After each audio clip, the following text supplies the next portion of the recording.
A arte obrigatoriamente nos traz um sentimento. Vamos falar um pouco sobre o mundo mangaka. Ela obrigatoriamente tem que trazer um sentimento.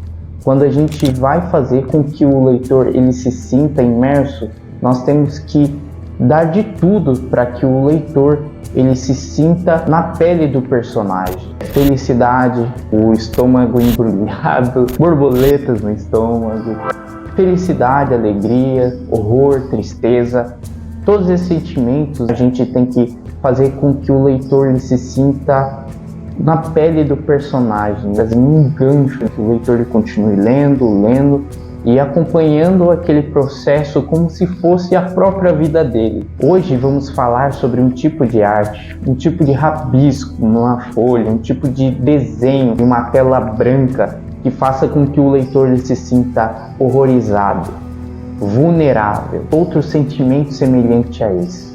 Hoje, meus amigos, nós vamos falar sobre a arte colossal. Veja para quem pode ver, escute para quem pode estar. Estamos aqui para mais um vídeo. Antes de continuar esse vídeo, eu peço para vocês me ajudarem em uma missão. Desce aí embaixo, se inscreva, clica aí, não custa nada nesse botão do inscreva-se aí vermelho que está aí embaixo. Deixa o like e ative o sininho depois de você se inscrever, vai ter um sinozinho assim. Você clica lá, beleza? Porque vocês vão estar me ajudando ao rumo dos 1000 inscritos, que é a primeira meta aqui no canal. Vamos alcançar antes que esse ano acabe, beleza, galera? Então me ajude nisso e tamo junto, que esse vídeo tá top. Megalofobia. A megalofobia é o sentimento de medo de coisas grandes, como um navio, como um prédio, como um Everest da vida, como qualquer coisa que seja gigante. É o medo desse tipo de coisas que, em relação ao observador, é outro patamar na questão de ocupação de espaço. Imagina nós olhando para um grande meteoro caindo em cima no céu. Grande parte do terror que a gente vai estar sentindo é porque aquilo é muito grande, entendeu?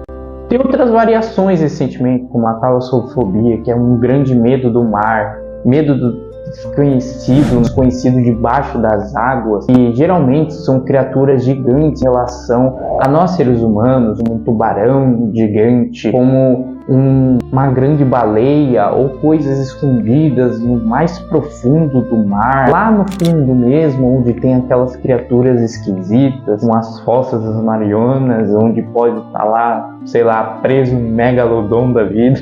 Então, esse tipo de medo tem outras variações, e que eu conheça mesmo, tem mais a talassofobia em relação ao megalofobia. Talvez tenham outros sentimentos parecidos, mas por que eu tô falando sobre isso em um canal que fala sobre mangá, sobre essas coisas? A gente tem que entender aspectos da realidade para a gente realmente colocar no papel, entendeu? Seja escrevendo ou, né, no caso do mangaka, né, o trabalho que exige mais tempo na ilustração, para que o leitor ele se sinta imerso nesse sentimento. O leitor, para ele sentir um sentimento de vulnerabilidade, um sentimento de raiva, um sentimento de terror, ele tem que sentir naquele personagem, imerso na história daquele personagem como se fosse ele, entendeu? Encarando aquela grande criatura gigante. Mas como que a gente vai fazer com que o leitor sinta isso? Sentimento.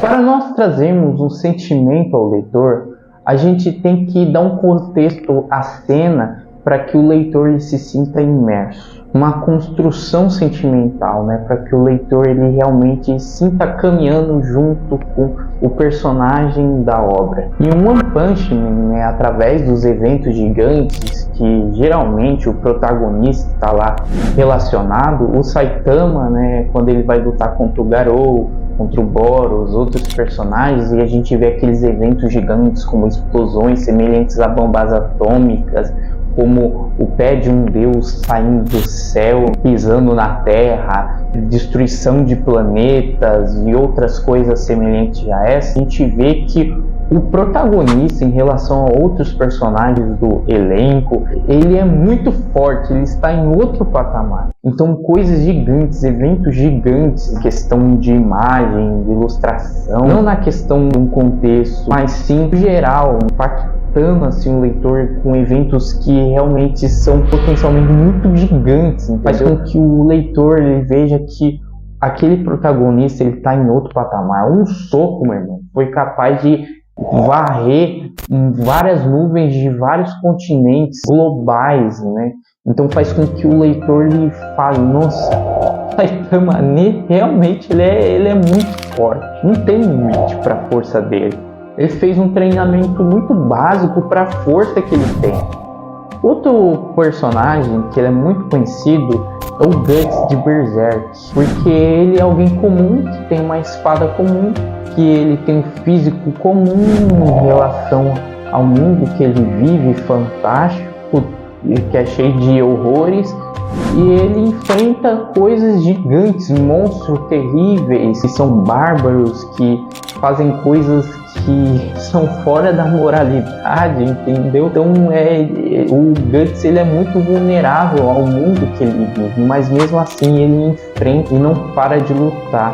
Ele se sente triste toda hora, ele se sente cansado toda hora, ele se sente numa missão terrível toda hora, ele se sente sozinho toda hora, né? Porque ele é um ser humano muito pequeno em relação aos desafios que ele vai enfrentando no caminho. E quando a gente vai ver aquela ilustração dele pequeno enfrentando um gigante monstro com 4 braços, 7 chifres, 10 cabeças, com 3 pernas, então a gente sente que o personagem ele tá num mundo totalmente desgraçado, entendeu?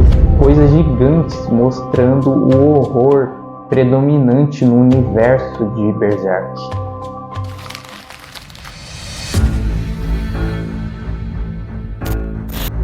Geralmente, coisas grandes ele remete a grandes eventos, como Saitama versus Garou, a Mão de Deus, né, de Berserk, o Demônio da Escuridão, né, que a gente vai ver lá no mangá do Chainsaw Man, Imperador versus Imperador de One Piece, quando 2 imperadores eles se chocam e faz aquelas nuvens, né, que são gigantes, né, ser partidas ao meio, então aquele cenário todo nublado fica com aquele meio que aquela linha cortada, fazendo com que mostre para os outros personagens e para o leitor, eles realmente são muito fortes. Então essa questão de desenhar coisas gigantes em relação a uma coisa pequenininha dá um sentimento de grandeza, de poder, além de sentimento de horror, de fraqueza e vulnerabilidade. Essa questão de ilustrar coisas gigantes em relação ao objeto principal presente na cena mostra um sentimento de que é um desafio muito gigante para aquele personagem, entendeu? Isso que faz com que a pessoa fique, geralmente, na maioria das vezes, imerso e tendo uma sensação de que vai ter um grande desafio pela frente. Outro anime que eu quero falar é Naruto, é um mangá de Naruto, quando ele vai enfrentar as bijus e elas são realmente muito fortes, e o Kakashi ele quer fazer o Kamui para jogar aquelas bijudamas para longe, mas ele é muito fraquinho, né, para aquelas grandes bombas sendo carregadas, bombas atômicas sendo carregadas em direção a ele. Então o Naruto ele faz uma amizade com a Kurama e manda todas aquelas bombas para diversas direções e vai explodindo montanhas. É uma cena de coisas colossais, eventos grandes, e faz com que o leitor fale, nossa, Naruto ele tá em outro patamar, ele tá diferente, entendeu? E outros eventos gigantes, como o Sasuke usando aquele raio, transformando em um dragão, saindo do céu e derrotando o Itachi, fazendo o Shinra Tensei, eventos grandes trazendo sentimento de poder, principalmente. É essa coisa que faz com que seja importante a gente colocar numa obra, para que o leitor ele sinta realmente impactado, entendeu? Que ele fique chocado com aquilo, que ele se sinta vulnerável, ele se sinta fraco em relação, né, ao problema que o protagonista está enfrentando. Como se eu estivesse lá, o que eu poderia fazer, entendeu? Tem coisas que a gente fala, se eu tivesse no lugar do protagonista, eu faria diferente. Mas em relação a coisas gigantes é muito diferente. Não tem nada que a gente possa fazer para que venha mudar. entendeu? Na questão de não tem nada, nenhum caminho, direita, esquerda, vai dar tudo errado. Se eu estivesse na pele do... É algo que realmente impacta. A mão de Deus, por exemplo, que eu falei de Berserk, mostra a vulnerabilidade porque é um local que realmente é fechado, cheio de coisas esquisitas, gigantes, uma mão em formato de vários corpos, né, várias cabeças, vários rostos, né, e cheio de apóstolos, né, da obra, que são basicamente demônios com poderes gigantes e que eles fazem com que seja massacrado todo o bando do Falcão. E um monte de coisa acontece nesse evento, no Guts.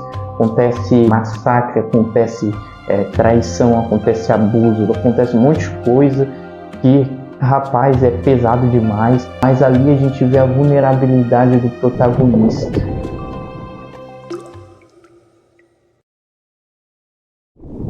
Mas então, pessoal, esse é o vídeo. Se vocês entenderam o que eu quis falar nesse vídeo sobre a questão da arte colossal, quanto que ela é importante numa obra para trazer um sentimento, se vocês entenderam todas as mensagens, se vocês realmente captaram tudo aqui, escreva aí nos comentários, eu entendi. Ou escreva outra coisa, né? Outra coisa que vocês notaram através desse tipo de arte, outro tipo de sentimento que vocês realmente sentem em relação a isso, poder, vulnerabilidade, horror, enfim. Comenta aí, pessoal. Muito obrigado a todo mundo que assistiu. Tamo junto. Tchau, tchau.